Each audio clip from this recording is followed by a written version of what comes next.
Tsiku number 31. Ulamuliro wa Yesu.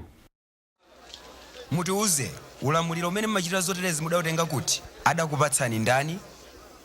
Inenso ndikufunseni.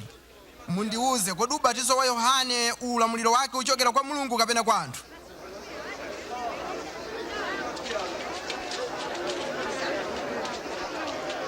Tiyankhe bwanji? Tikati unachokera kwa Mulungu, iye anena kuti bwanji simunakhulupirire Yohane? Koma tikatinso unachokera kwa anthu, apo tosatipanya miyala. Kwa yosaka ikanso kuti Yohane anali mneneri. Sitidziwa kumene uchokera ulamuliro wake. Inenso sindikuwuzani ulamuliro umene ndimachitira zimenezi.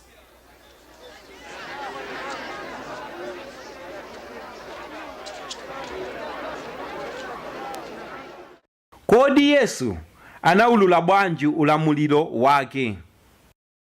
Kodi Yesu ananeneranji nthano poulula za masiku ake omaliza?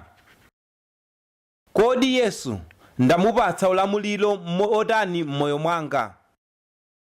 Kodi ndi mbali iti yomwe sindinampatse Yesu ulamuliro?